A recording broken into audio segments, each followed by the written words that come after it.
Good evening, everyone, and welcome to this week's interview with Talks with Julia, where we focus on topics that will help you to achieve both personal and professional fulfillment at work. If this is your first time joining my live stream, I am your host, Julia Rock. I'm the founder and CEO at Rock Career Development. And tonight, I am so excited to have my guest speaker, my good friend, Tristan Layfield, as our guest this evening. We're going to talk about resumes, creating a winning resume, and how you can make sure you're positioning yourself on paper to get the opportunities that you want. But before I get into anything, I got to give you all the background on Tristan, because when I say Tristan is the real deal, he writes my stuff. Like that's how legit Tristan is. And so I want to give you all the background about him. So let me quickly share his bio. Tristan Layfield is the owner and principal career coach and resume writer at Career Clarity Solutions, which has helped over 1,250 people identify and leverage their unique value proposition to transition their careers. His practice, rooted in personal leadership and self-advocacy, helps empower job seekers to effectively communicate their value, to attract their ideal jobs and employers.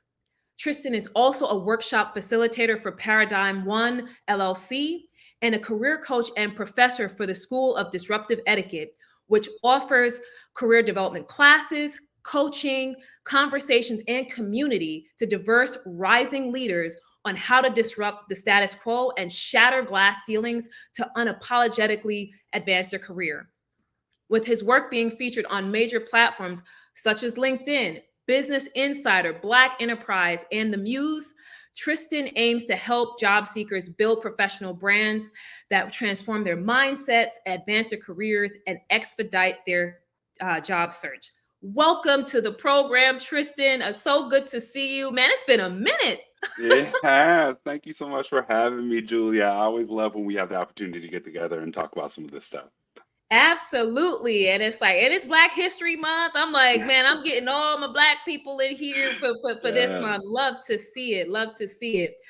But let's go ahead and hop in, because I feel like resumes are such a hot topic now, as we see like the job search market is kind of switching back kind of to the employer field, because during COVID and post COVID, it kind of felt like it was a great resignation, and employees had kind of the run of the farm, right? But then Mhm. now it seems like it's shifting back a little bit. So I want to know how they can how employees and job seekers can position themselves. Yeah. So let's first start with some of the myths about resumes. Are resumes like really dead in 2024? Like, should we all be out here doing videos and doing AI and stuff? Like, where are we with resumes? Are they dead in 2024? No, they're not necessarily dead in 2024. And I know that there's a concept of video resumes out there, which are nice. We are not transitioning into solely video resumes. And for those who aren't aware, video resumes are sort of short form content that you create to really display your experiences and the results you create. And it's a way for you to connect with employers via a video. Now, sometimes people do that with themselves in the video. Sometimes people do it with themselves out of the video. They're not in frame, but they're narrating it, whatever the case may be. But in all honesty, things like video resumes typically tend to only work in more creative type of fields for the most part right now, or unless it's something that a company is requesting. In more traditional or conservative type of fields, like in, let's just say being in finance or becoming a lawyer, right? People would look at a video resume and sort of golf. So we don't want to say we're transitioning. Resumes are still here.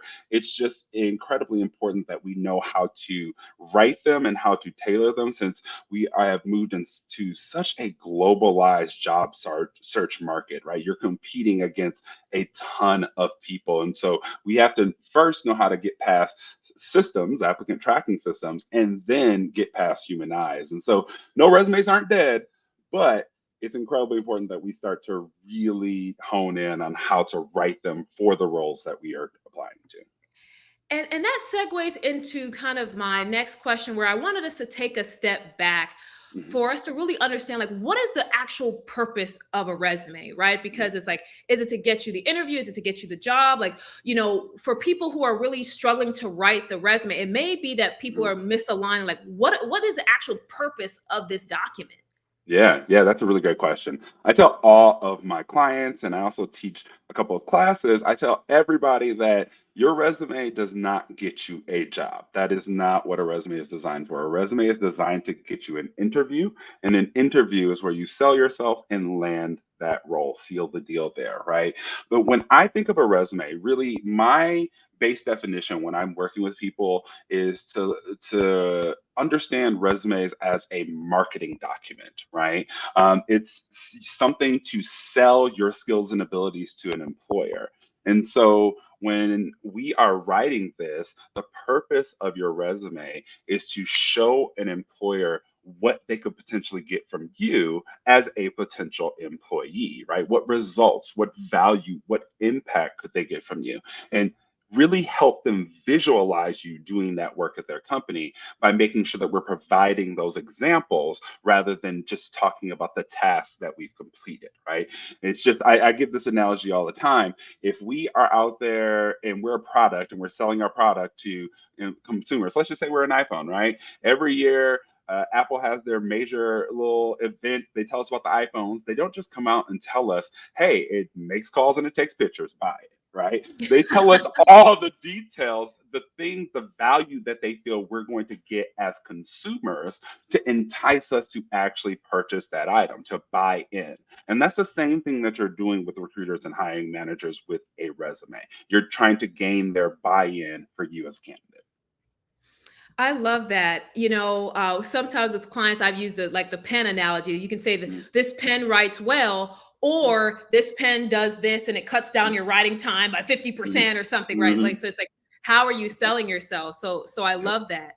And so thinking about the fact that you're trying to, like, it's a marketing document, you're trying to sell yourself as the product. So Mhm. what are some of the common mistakes that you're seeing with in resumes with your clients right now? Are people struggling with that, with them selling themselves, or is it other things? Like, what are some of the common mistakes you're seeing right now?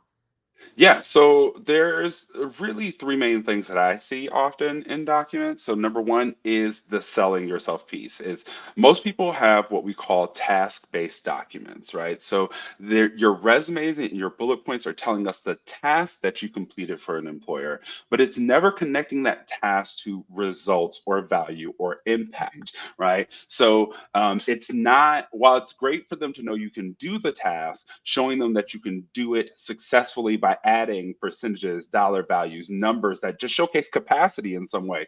Those things are going to be the things that help set you apart. And oftentimes, those are the things that many people leave out because companies and organizations don't often share that type of information with employees, right? It's honestly not advantageous for them to, right?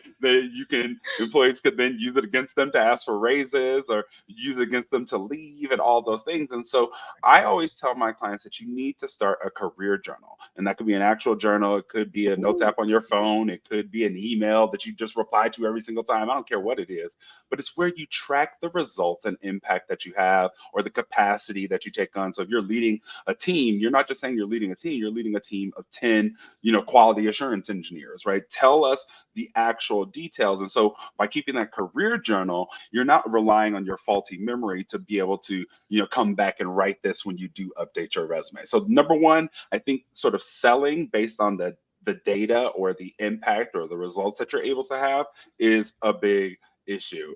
Number two, one of the biggest things, mistakes that I see people doing is they aren't fully proofreading their document or having somebody else read the document. I tell all of my clients Mm. that the gold standard is to have somebody else engage with their document and look over your document just simply because it's really easy for us to skip over our own issues and errors and mistakes. There's a document fatigue that sets in. And so we want to make sure we're utilizing tools beyond just spell check, which literally will have you out here, looking crazy. Right? We want to use tools like Grammarly. We can start to bring in some AI tools, but at the end of the day, you still want to have the human touch on your document. And then I think the last mistake is less about the document and more about the job search process. don't rely solely on your resume as the thing to get you those interviews. I think many people are solely focused on getting a good resume so they can just apply, which applying online is great and it is a part of the process that you cannot avoid.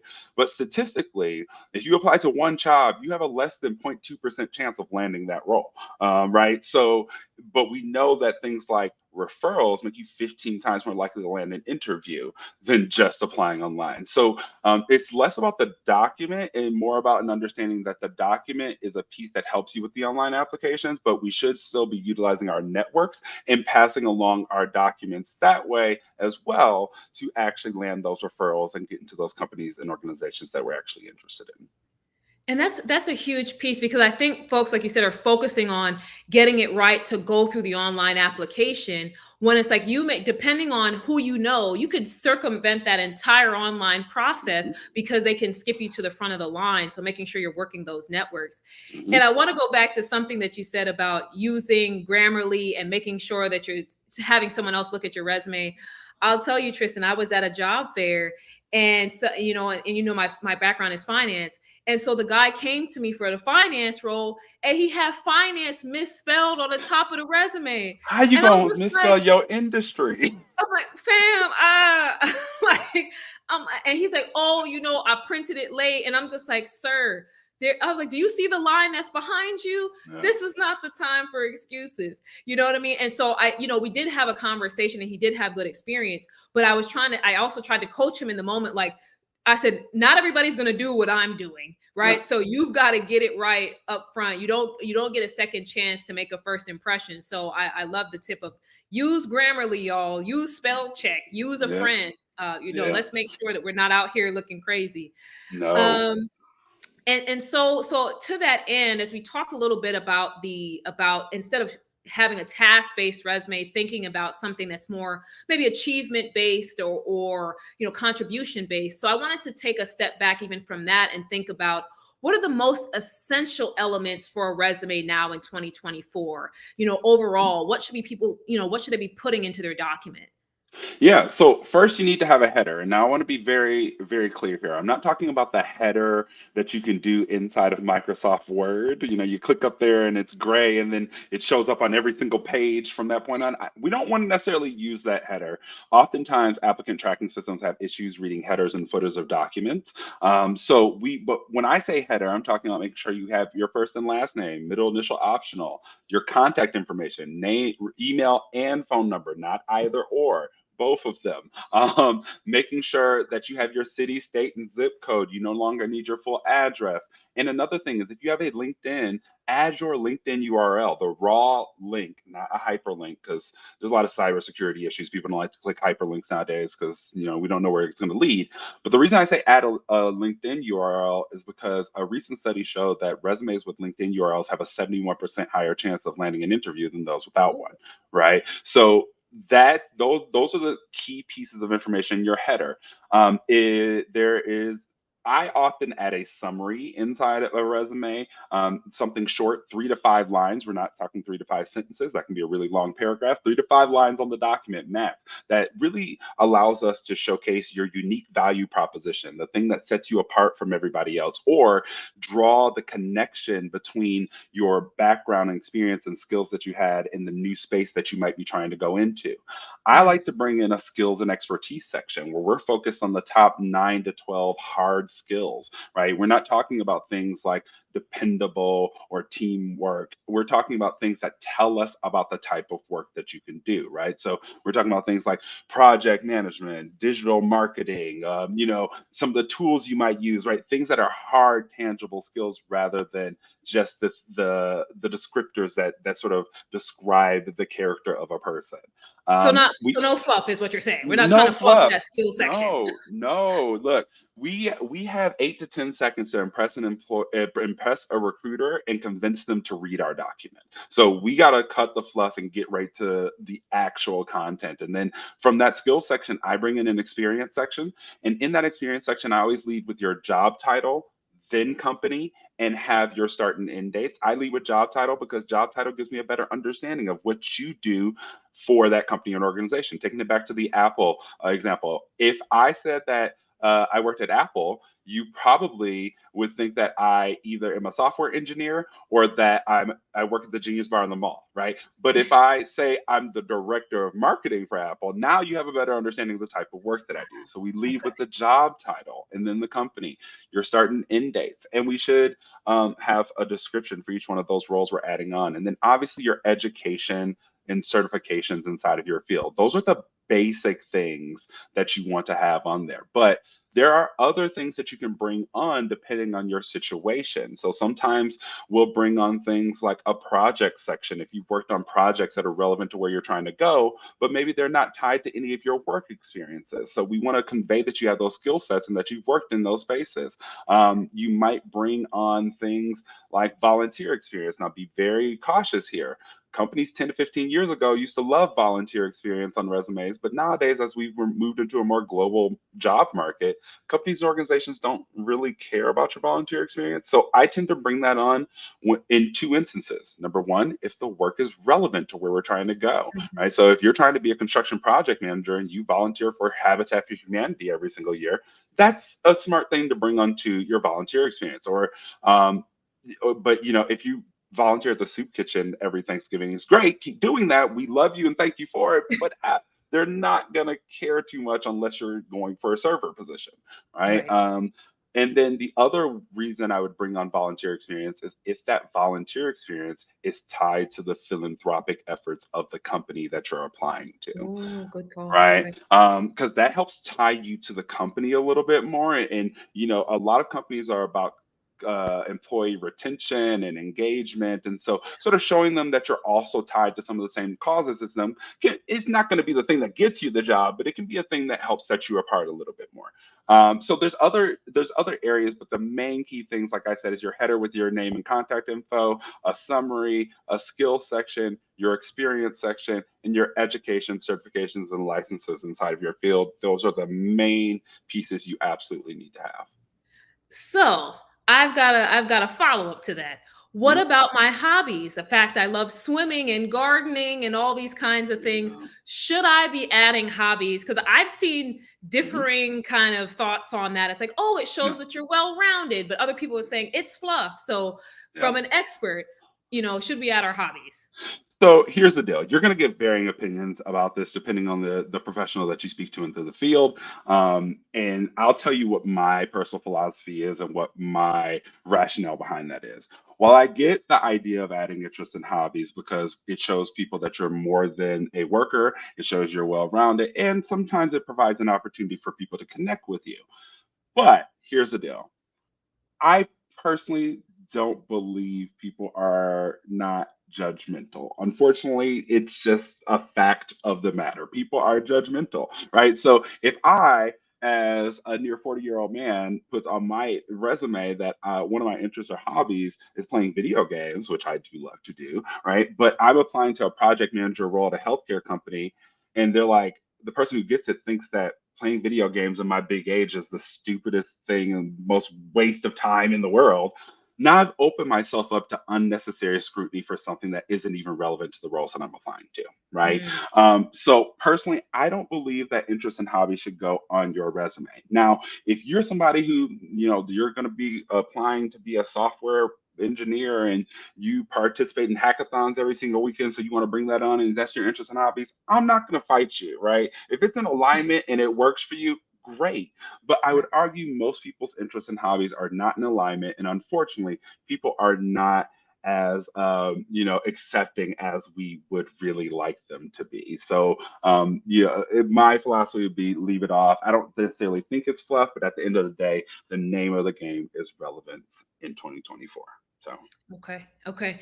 And I think that last part is about relevance, right? Does it yeah, actually align? Does it help boost you in the context of the role that you're applying for? Because if it doesn't, then you should probably leave it off. So that's exactly. great advice. So here's the age old question: how long should your resume be in 2024, right? Yeah. Is it one page? Are we still trying to get to 6-point font to squeeze it all on one page? Or, how long should my resume be right now? So conventional wisdom is going to tell you one page for about every 10 to 15 years of experience. I tell people, this is what I tell people, two-page resumes are okay. It's not what you should be shooting for, especially if you have less than 10 years of experience. It's really not something you should be aiming for. But two-page resumes are not going to be the end of your job search experience. There was a study that came out at the end of 2021 that found that recruiters and hiring managers' sentiments towards two-page documents were much more positive than we previously thought or saw that they were. So, and that was honestly, it was agnostic compared when it comes to the amount of experience that you had. It was positive sort of across the board. So I don't think it's going to be a negative thing for you. But here's the deal. I always look at a couple of things. So first, if you just have a couple of lines on a second page, you need to figure out how to condense, right? Now, don't go down to 6-point font. The smallest font you're going to try and go down to on a document is about 10-point font. That's the smallest you really want to get to if you need to bring it down that far. Now, you can also change your margins of your document. They don't have to be 1 inches around as long as it's zero point 0.5 inches or more, then you're fine with applicant tracking systems. So you can cut that down about in half, which can give you a little bit more space back. So yeah, you shouldn't just have a couple of lines. Number two, you need to ask yourself something about the older roles that are on your document that are taking you onto that second page. Mm. First, are the skills represented in these older roles relevant to the job, first and foremost? Secondly, are they not represented by more recent roles? If they're represented by more recent roles already, then there's a possibility that we don't necessarily need to go in depth on those jobs. Now, you could create what I call an additional experience section where you list the job title, the company, and the dates, but no description, simply because those skills are already listed. And now it can still show the trajectory of your career, but it takes up way less space, right? So you could potentially do that as well. So I'm not saying that, everybody should be aiming for two-page documents. One page makes sense. When we have people who are scanning for about 8 to 10 seconds, we want to make sure we're getting the content to them as quickly as we can. So, with that, if you can get to one page, absolutely don't do anything outrageous to do that. But if we get to a second page, it's not going to be the end of the world. Great. And so we can finally put that myth to bed, right? It's like Yeah. you don't have to squeeze it all in, guys. You don't have to Yeah. squeeze it all in. But thinking about, not having to squeeze it. And there are a lot of resumes out there that have all these fixins on it, right? With all the charts and the graphs and the dancing monkeys and all that kind of stuff. And so from your perspective, does a winning resume need all of that extra fixin on it in order to be successful?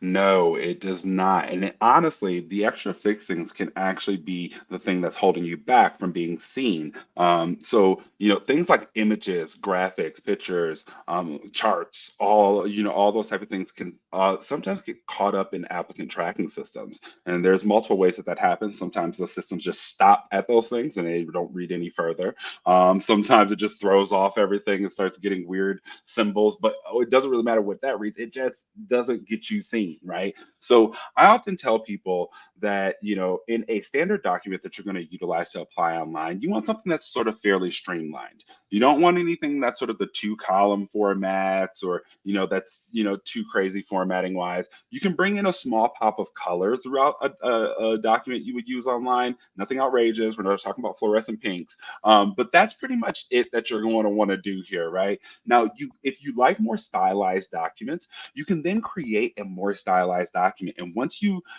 land the interview, or if you're handing resumes directly to someone, or if you're emailing it directly to someone, then you can use that more stylized document because it won't get caught up inside the system because you're circumventing that at this point in time. But the one thing I will say about stylized documents, if you see a resume format that encourages you to rank your skills. So sometimes they have little bars and you fill it in on what the percentage is. Yeah, the proficiency Never do that. chart. Oh my, never do that. You should never rank your skills on a resume.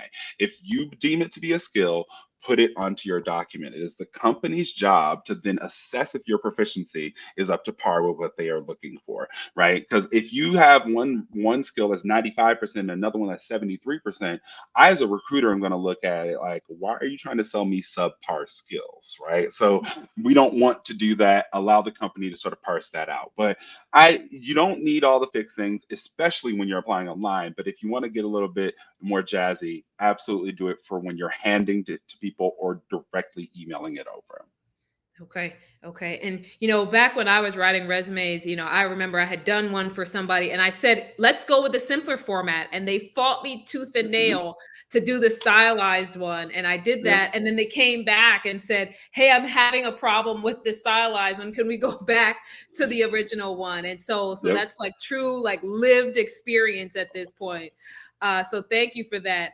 So another thing that comes up in a lot of conversations is you've got to tailor your resume to every job and company situation, all the things. What are Yeah. your thoughts on tailoring your resume, and how much do you need to tailor it, especially if you're someone who maybe has to apply to a high volume of jobs right now as you're trying to find your way? Yeah, that's a really good question. So, you absolutely do need to tailor your resume 100% for the jobs you're applying to. Now, the amount that you're going to have to tailor is going to be very dependent on how clear you are on where you're trying to go, right? So, I liken it to getting in your car and turning on your GPS, right? If you change the destination, then the route's going to change, right? So, we need to change our routes depending on where we're trying to go. So, if you can get pretty clear on what you're trying to do, you can probably create a document that you won't have to tweak too much, right? Because you're applying to the same type of jobs, maybe very similar companies doing the same type of stuff. So you should be able to just switch a couple things out depending on the job. Now, let's just say you are interested in a job title that's fairly broad. So let's just use project manager. It's very big out there nowadays. Everybody's interested in being in project management. Well, if you want to go into project management, you're probably going to need to tailor your resume fairly often because it really depends. Project management looks a little different in different areas, right? If you're doing project management in, the software engineering realm or technical realms, you're going to use different things. You're probably going to use different project management methodologies. You're probably going to use different tools. But if you're doing project management in healthcare, it's going to look a lot different as well. And you need to show your experience with those electronic medical record systems and all these different things that healthcare's industries use. So it really is going to be highly dependent on the types of jobs that you're interested in. And if you say, okay, I want to specifically go into project management for a healthcare company or healthcare startup, now you can probably create a document that's going to be something that's fairly solid and only need a few tweaks. But at the end of the day, you do want to simply tailor your resume for the roles you're applying to. And I mean, like, you need to get really into the minutia. Look at how they're representing things in the job description, and that's how you want to represent it. I always give this example. If you're, let's say you're applying to nonprofit organizations, right? Well, some places spell nonprofit NONPROFIT, and some places spell it NON dash Right. PROFIT, right?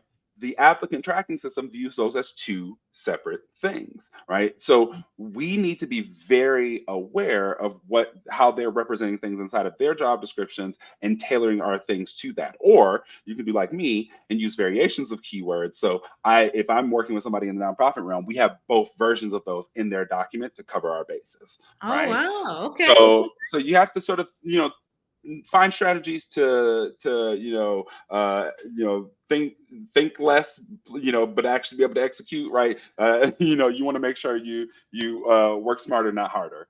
I So love that. It's a work smarter, not harder. I mean, and especially since the job search itself is already a stressful process.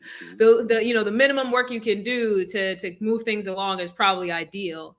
mhm, And so I want to shift gears a little bit to think about the different kind of groups of folks who may be trying to apply for jobs right now and need resumes. So, do you have any advice for job seekers who may be getting back into the workforce after some time out? The dreaded gap on the resume. We can't have a gap. Oh no, the indigestion. I feel like maybe some of that was tempered by COVID and people knowing that people lost their jobs. But I think that there's still this fear of, if I show a gap on my resume, what does that mean for me? So any Mhm. advice there? Yeah, so my biggest piece of advice for gaps is what I found to be useful for me and my clients is to address those gaps. Don't leave them sort of up to interpretation, right? So let's just say you haven't been working since early 2023, and you've been on the job search, but let's say you haven't been working because you took time out to be a caregiver for a sick family member, right? Maybe put a small line in there that says took a career break to assist as a caregiver for an ill family member. The reason I like to address these things up front is because oftentimes what happens with a recruiter or hiring manager, they just see a gap and their brain starts to wonder and starts to say, okay, this person was just eating potato chips and playing video games all day, they weren't doing anything, right? And so what I mean by address as well is, if you've been doing anything in relation to your field, maybe you help somebody with a project that's in relation to that, or maybe you were taking time to do some professional development and certifications, or you were attending some conferences or doing some of those things, show them what you were doing during that break as well, right? If you can show them that, then that can sort of calm some of their concerns about that break too. Now, if you haven't been doing any of that, then what I would say is really hop on it. You should probably be finding some things to engage yourself in. If you simply were just not doing anything during this break, unfortunately, there's not going to be much advice I can give you at that point in time, right? So it's just for most people, I would say find a professional way to address that gap inside of the document. And then also, if you were doing things related to the work, make sure you're showcasing that in different ways for them to see that's what you were doing during this time.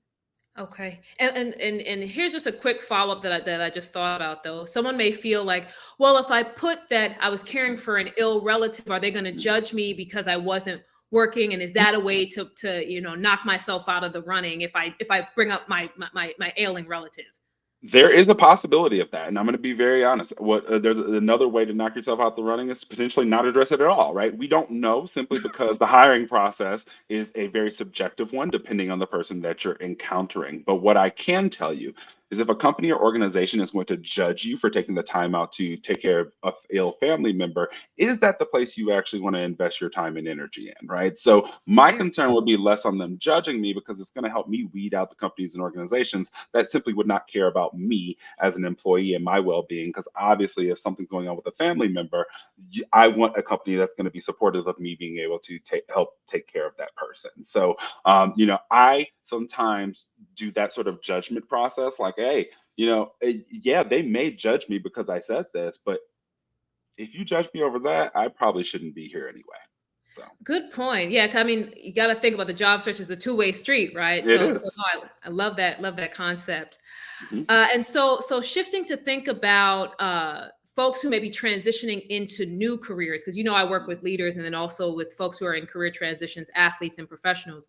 And so Mhm. wanting to think about advice for them, for folks who are going into brand new spaces because they have a wealth of experience in something else, Mhm. but now they've got to reposition it for this new field. So how would they go about approaching their resume, when they're transitioning?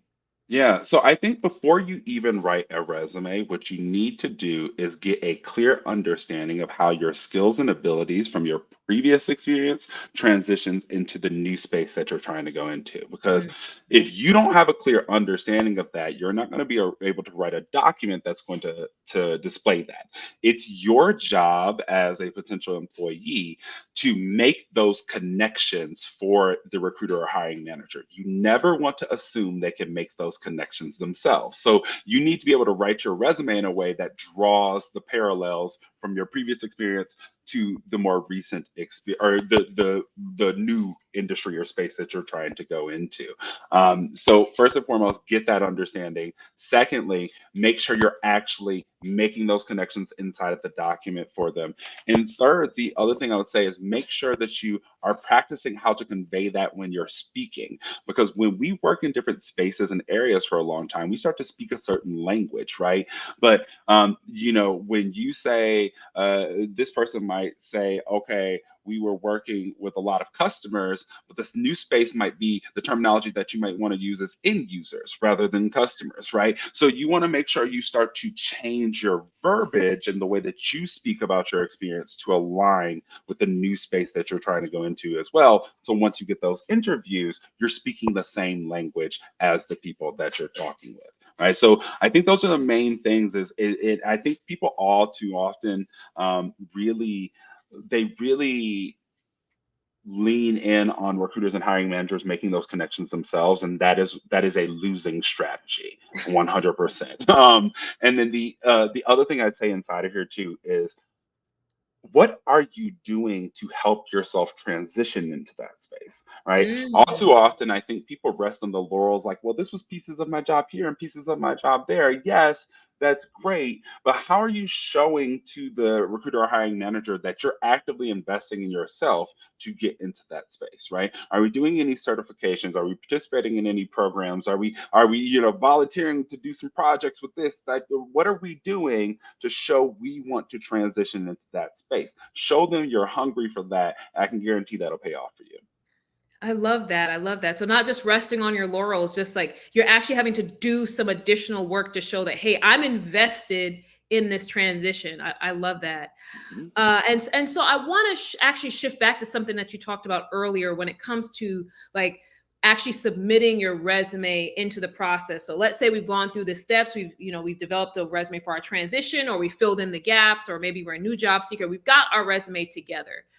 But you talked a little bit about the ATS, and I feel Mhm. like there's always been some misconceptions about what all the ATS does, because you've had people say, "Oh, you've got to beat the ATS," and recruiters are like, "What are you talking about?" And so I wanted to get your thoughts on, when you're preparing your resume and this concept around trying to get past an ATS, how much should you even be focusing on that? Well, I think there is a piece that we should be focusing. I don't like to call it beating the ATS, right? But I think it's making sure that we are formatting and writing our documents in a way that allows the ATS system to determine if we are a good fit, right? So sometimes our documents are not formatted well enough for the systems to read them, and so they simply cannot determine if we are a good fit, and we're automatically kicked out. Sometimes we just, like I said in the last example, aren't using the right verbiage, and so we're getting kicked out. And so when I'm talking about the tailoring piece from earlier, what I'm talking about is making sure that we are changing those keywords, changing those areas of expertise, changing those skills inside of your document to speak the same language. And those are going to be the things that help you get past the ATS. I don't necessarily call it beating, it's getting past it. It's sort of a check mark, right? So think of it very much like going to an airport and you have to go through security before you can actually get on your flight, right? The ATS is the security, right? There's some things you can't carry in with you, and so you need to make sure that you know those things and you address that.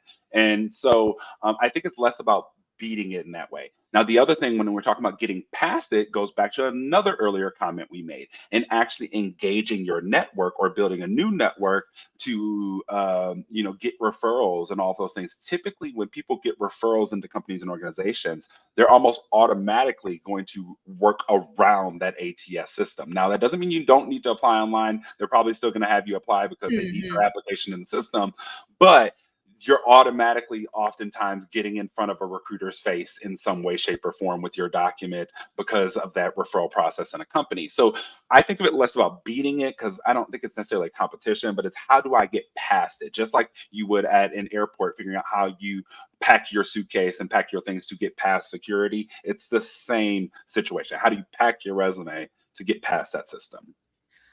Yeah, I love that analogy. I hadn't thought of it that way before, but it's like it truly is like security, right? TSA Yeah, is going to stop you if you're trying to bring in, the toothpaste tube that's too big, right? And yeah. so similarly with your resume, if it's got something on there, it won't get past. I really like that analogy. Yeah. And so just a few more questions for you. as we think about writing resumes now in 2024, what about, what are your thoughts on using AI to help you write your resume? We've talked about, in different ways in society about Chat GPT and some of these other platforms. And so what are your thoughts on that? Is there a right way to leverage AI to write your resume?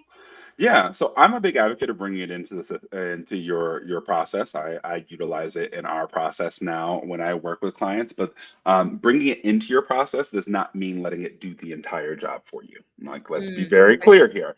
So some people are trying to use AI to just write all of the documents, and we don't want to fall into that trap because AI, especially the platforms that many people are using, are still testing platforms. They still get things wrong. They're still pulling things from the middle of nowhere, making stuff up, doing a lot of crazy stuff. Also, AI doesn't know those results or values or metrics or accomplishments that you had, and so we need to utilize it fairly responsibly. So what I often do is I have a couple of prompts that I utilize. That first, I will ask an AI system to do an analysis of the job descriptions that I'm interested in to identify the keywords, phrases, areas of expertise, and skills that someone should have in their resume. And so then it starts to give you a list of those things, and you can start to see, are those things inside of my document? Are there areas where I can change verbiage or add those things in, right? Now, sometimes I would use it inside of a process if I'm a career transitioner and I'm trying to figure out how do my skills actually transition into the new space. I would Okay. ask AI to help me to figure out how do skills as a customer service representative at McDonald's transition to being a certified nursing assistant, right? And now AI is going to help you sort of draw the parallels between those things, which can then help you better write your summary, better write your bullet points, and really pull out those key things that are transferable. So what I utilize AI as is a thought partner throughout the process, not an actual person to complete the thing for me. Now, you can also use it in ways where, like, hey, um, you know, analyze the resume below for a candidate who's trying to transition into software engineering and provide recommendations on how to strengthen the document or incorporate keywords, and then copy and paste your resume and see what feedback you get from that and see if there's things that are useful for you to incorporate or things that make sense for you to incorporate. But once again, it's acting as a thought partner. It is not doing the work on your behalf. And so I think that's the responsible way to use it. Also, many companies and organizations are starting to, develop tools and algorithms to start to spot and identify AI created content. And Mhm. so, you get caught up inside of that situation, you can look crazy. Sometimes Chat GPT will spit out something like, I am an AI system and I cannot blah, blah, blah. And you're just copying that into your resume and you look crazy, right? So just don't get caught up in that. Use it as a thought partner, not Yeah. something that's going to complete the document for you. I love the concept of it's truly a tool, right? So it's Mhm. it's it's a tool. It's not you're doing it together. It's kind of using it as a tool to help you, but it's not Yes. doing all the work and executing it on your behalf. Yes. Love that. One thing I'll say Um, too, yeah. if you start using it on your personal life and using it in those type of ways, right? I sometimes use it and ask AI to help me meal prep and figure out meals for the week and all types of. But if you use it in those ways, you can also start to add it as a skill inside of your document because we did see after ChatGPT came out, experience with ChatGPT and AI systems shot up in job descriptions, and so you can also then start to add it because you now have more familiarity on how to prime the system and how to actually get the answers you're looking for if you continue to use it more. So I do believe it is something to bring in simply because companies are using algorithms and AI systems to weed us out. Why not use them to try and get ourselves in? So, I love that, man. I hadn't even thought about that. Yeah, if you're using it on a regular basis for everything else, I mean, it could actually become a tangible skill that you can bring to the mhm. table. Man, I hadn't even thought. See, that's why you're here, Tristan, because you know all the stuff. You know all the stuff. And so I wanted to ask a follow up question. Just kind of not just think about everything we've talked about. So, how do you go about crafting this winning resume with everything we talked about? How do you craft this winning resume for your clients, and how does having a strong personal brand actually help with that? Yeah, so I think the at the core, your resume, like I said, is a marketing document. And when we are marketing a product, it's about identifying the things and features and functionalities that make that product stand out. So, crafting a winning resume is about really showcasing the things that set you apart from everybody else who may have the same basic skills to do the job that you're applying to, right? Yeah. So, we need to figure out, yes, there may be multiple project managers out there that that are in different industries and space, but they don't do project management like Tristan does project management. So we need to figure out, how does Tristan do that, and how do we sell that to a potential employer? And once we figure out what that is, we then need to attach numbers to the things that we're talking about and examples to the things we're talking about, right? Don't just say that you are working on projects with cross-functional teams. No, say that you manage 10 concurrent projects with cross-functional teams of up to 25 people to blah, blah, blah, blah, blah, right? Now I Yeah. also have a better understanding of your capacity as an employee, right? So we want to make sure that we are finding our, what I called earlier, your unique value proposition, really leaning in on that and showcasing the examples to really back that up, which include the metrics, the key performance indicators, the percentages, the capacity numbers, all of those things. And so that's what I really focus in on. Now, having a strong personal brand is something that will allow me as a resume writer to sort of do that work a little bit easier, because you have already sort of gotten clarity on what your thing is, right? What Yeah. sets you apart, that unique value proposition. But the other thing is, if you already have a strong personal brand, people will already be associating those positive things with you, right? And that's the key with the personal brand. Yes, you start to get that association with the niche, but then you start to get recognition and prestige around that. Then you start to get honors and awards. Then you have a higher perceived value, meaning people are going to want to Mm. pay you more. And then you build a pipeline of job opportunities that come your way. And that's the entire point of the personal or professional brand that we are talking about as career coaches and resume writers. It helps build that pipeline for you rather than you having to build it on the back end.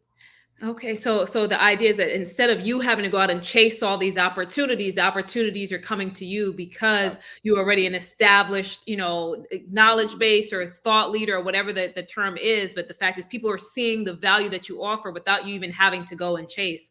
Man, Exactly. I mean, it's working smarter, not harder, Not right? harder. There you go. Uh, and so, as we're coming to the end here, I just wanted to ask you, Tristan, you've shared so much with us as to how we can actually get our resume lives together, whether you're starting from scratch, whether you're transitioning, whether you have gaps. So, are there any final words of advice that you would share with someone who's listening, who is staring at their resume and have been staring at it for like a week now? Like, I should do something with this, and I just don't know where to get started. Any final words of advice for that person out there?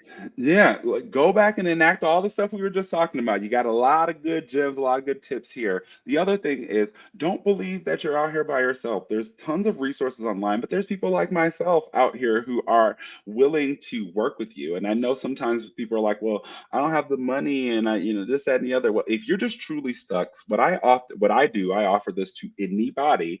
I have a free 30-minute consultation where we will sit down. I will talk about your background and your goals, and I will actually walk you through and give you high level feedback on your document. Now, number one, it's so obviously it's a technique for me to showcase people what I can do for them if they want to move forward with services. But it can also be a great way for you, if you simply can't afford services, to get some good feedback that you can then go and implement. So if you're on LinkedIn, you can go to my LinkedIn page. You can search me, Tristan Layfield, and there's literally a link to book a free 30-minute consultation. Let's have a conversation and let's get some of that feedback to really help you push the needle forward.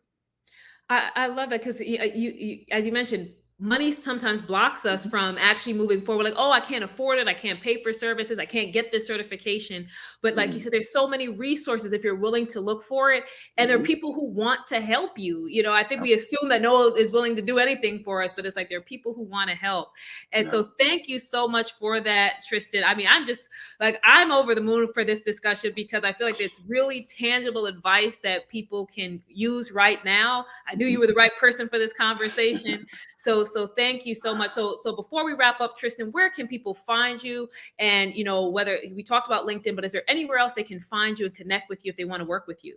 Yes, yes. LinkedIn is going to be the main source. You can also find me at my website. So right now we're in a transition. So Career Clarity Solutions is our new name. So our older website though is www.layfieldresume. So LAYFIELDRESUME.com.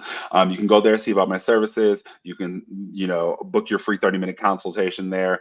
We do have Instagram and Twitter, but we're currently also in the process of sunsetting those and transitioning to the new names. So you will be able to find us at Career Clarity Solutions across most of those in the upcoming weeks. Awesome. Awesome. Well, thank you so much again, Tristan, for being here. And thank you all for watching. If we missed anything, please leave us a comment and we'll follow up with you. And be back with us here on Monday for our solo episode. And we'll see you next time. Bye.